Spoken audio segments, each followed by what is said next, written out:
Happy Easter, everyone. Well, day after Easter, I should say. Look at this.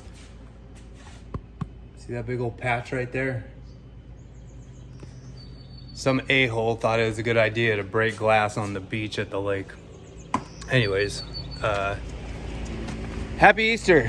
Yesterday, my mom was over and we were doing the whole Easter brunch thing, and she had mentioned that on my last video. Sorry, let me fix my camera here. She had mentioned on my last video I did that I had said something about traditional gender roles, and she thought it was weird. She was like, I never really thought you had those views, and she kind of took her back. And then the more she thought about it, she was like, I used to always get upset, if somebody held the door open for me, if I was walking into a store and somebody held the door open for me. She's like, I don't need you to hold the door open for me. I can do it myself. I'm a big, strong woman. And, she was like, it finally just dawned on me that they're just being nice. The same thing with like saying ma'am. I remember she used to we went somewhere one day and it was like Starbucks or something, and the lady asked, do you want napkins or whatever? I said, yes, ma'am. And she's like, don't you say that. She nudged me. Don't you say that. And I'm like, why? She's like, it just sounds like you're patronizing her. And I'm like, no, I'm not. I'm just trying to be nice. And then she moves to Texas, and all the young kids out here, yes, ma'am, no, sir, very respectful, and she loves it. She eats it up now. But it just growing up, secular, growing up, atheist, I guess, that's another video I want to do, is talk about growing up atheist. These gender roles weren't really ingrained in me, and I never really thought much of it. Even my mom yesterday was just like, having two working parents was kind of the norm. And it never used to be that way. And it just seems like family is being less and less celebrated, and more of this do whatever I want, kind of fly by the seat of my pants, and I don't want to have kids, is being encouraged more. And it's affecting us as a culture, as a society. The birth rates are really low. Young men don't hold these values anymore. They just, this whole hookup culture is a big thing now, where you just, especially with like these dating apps and stuff. Like, man, when I was a kid, even my parents' case, I had a pager growing up. But yeah, you met girls at school, you met girls, you go out and house parties or, wherever, it used to be church was a place that a lot of people met, and we're just so far removed from that. Now you can go on a website and you can scroll through and pick out the girl that you want to hook up with or sleep with. And it's really unfortunate, and a lot of these women spend their, childbearing years from their early 20s to their mid 30s, chasing careers, that they never actually want. I had mentioned in that last video that most school debt is held by women. And most of the time they either, I could tell you a bunch of my friends that have had wives. They went to school and they were going to start this career, and then they end up having their first kid or their second kid, and they're kind of like, I just want to stay home with the kids. And either, some of them are able to figure it out, and some of them are like, well, that's just not an option. We just don't have the income to do it. And I know my sister right now, she went to school for a long time to be a sign language interpreter, and I think she's to a point now where she's just like, hey, I don't really want to be doing this anymore. I want to just be a mom. And it's just, it was taught to us, you know. I think it was taught to my mom too. You know, my mom didn't go to college. Well, she did actually when I was younger. I remember she was going to nursing school, like most, you know, women go into those kind of skill sets, you know, working with people. And it needs a change, you know. It's hard because it's even harder now because culture or society has formed in a way now to where having a single income is really unfeasible for most people. You know, my son yesterday was he was over for Easter as well, and he was complaining about, you know, I work at Sonic and I only make six. That's where I got this hat, by the way. It's one of their camo hats. I stole it from him. Anyways, he's a manager at Sonic, and he was complaining about making 16 bucks an hour, and he needs to find a job making more money. And it's just him and his girlfriend, and you know, they just actually got a new little apartment. Congratulations, Seth. They just got a new little apartment down the hill, down in the city, and you know, he's doing good for himself in his age, but it doesn't seem like they have any aspirations for starting a family. I know my son has mentioned a few times wanting to have kids, and he's really great with his youngest brother. He's got a 11-month-old brother, and he's really great with him. But it doesn't seem like she's very ambitious on having children, at least not right now.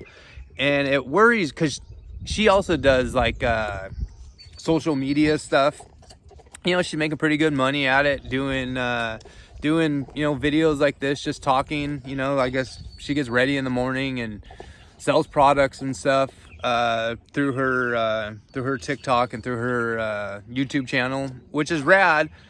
But I just see her falling into the same thing so many other young girls are falling into, and that's being this boss babe, making money. And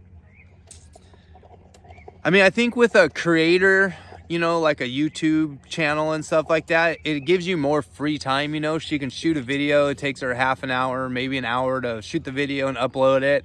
And then she could get to the kids. You know what I mean? So hopefully they recognize that to where, you know, she can make a good income doing social media stuff, but also pursue a family, you know, become a mom. They recently got a dog, and I think they're realizing how much work being I don't want to say a parent because it's a dog, you know, being a pet owner, but it's kind of similar, right? They're a pain in the butt, and they poop and pee, and it's, you know, they're tough. Puppies are tough.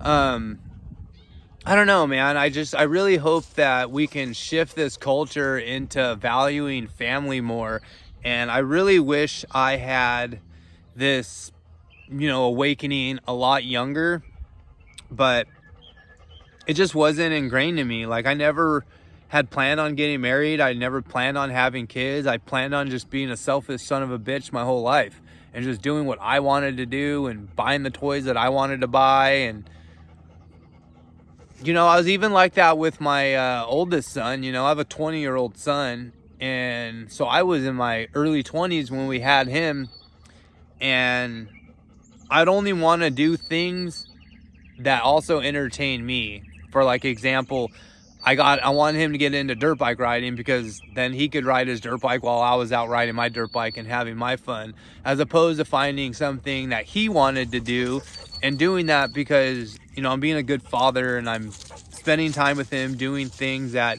he wants to do, you know, like my dad did. My dad hated fishing.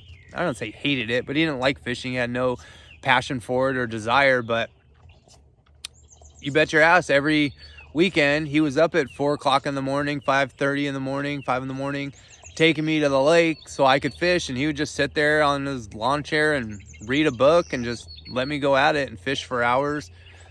And the other night, you know, I was out fishing with my boy, something I enjoy. You know, my second son, my middle child, he enjoys a lot of the things that I like, which was great because, you know, I want to go hunting. He was down to go hunting. I wanted to go fishing. He was down to go fishing. But I would always give him like a lure that wasn't going to get hung up a lot. Might catch a fish or two, but it was more something simple to where he could go and fish and I could also fish. But the other night I found myself like wanting him to try new stuff, and I've caught a million fish. Like, I don't understand why I'm so concerned with still fishing and, you know, going out there and catching a bunch of fish for myself, when the memories and the smile on his face when he catches a big fish, like, he's caught a couple of good fish off my boat, and those are priceless memories. And he's gonna remember him forever. I'm gonna remember him for the rest of the time I'm here.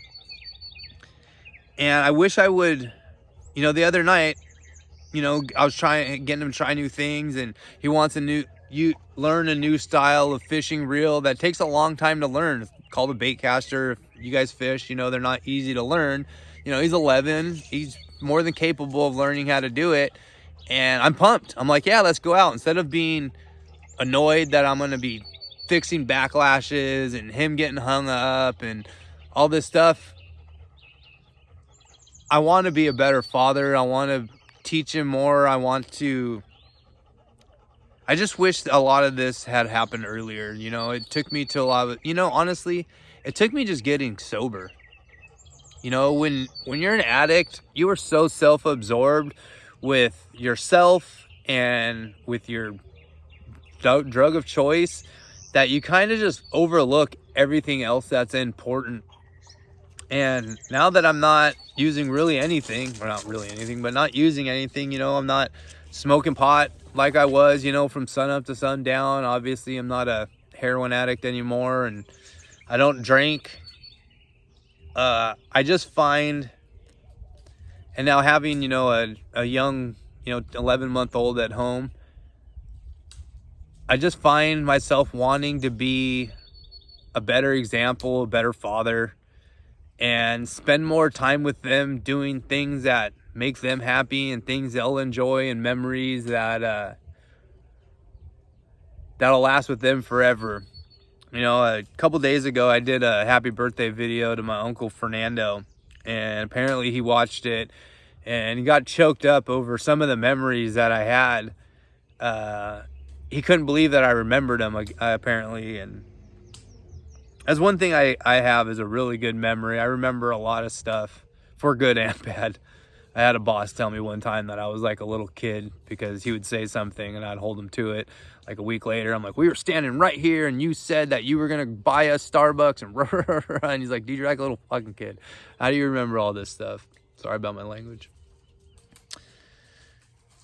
But I know my middle child, he is the same way. He's got incredible memory, and everything I do, he's going to remember. And I reflect more on like the things that the examples I've shown him, and hopefully it's not too late to kind of reverse course on a lot of this stuff.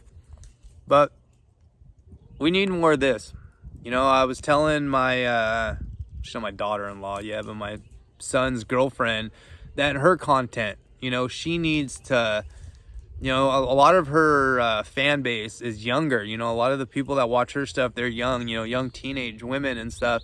And I was like, you need to push these examples and stuff, because this is what's important, you know, these are who kids are looking to now. They're looking to YouTube channels, and, you know, they're not going to watch some 40-year-old guy sitting in here in his backyard complaining about how he used to be a screw up and now he's wishing he did better choices. They're going to watch people that are more their age, and that's how we're going to make a change with all this. And I hope they eventually come around to wanting to start a family, and you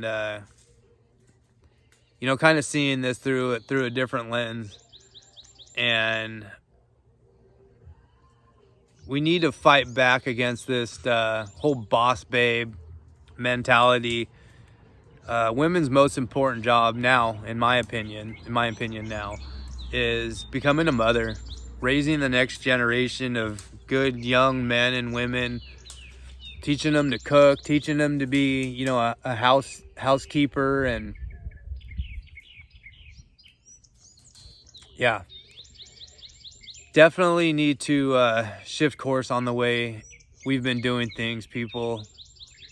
This the ship isn't gonna right itself, and we're in a population decline, and we need to fix that. So that's all for this video. I'm gonna leave this here. gonna touch more on this topic. The more stuff that comes to me, and the more more conversations I have with people, the more I learn about myself and just about all the mistakes I've made and all the changes I want to make going forward. So, till next time.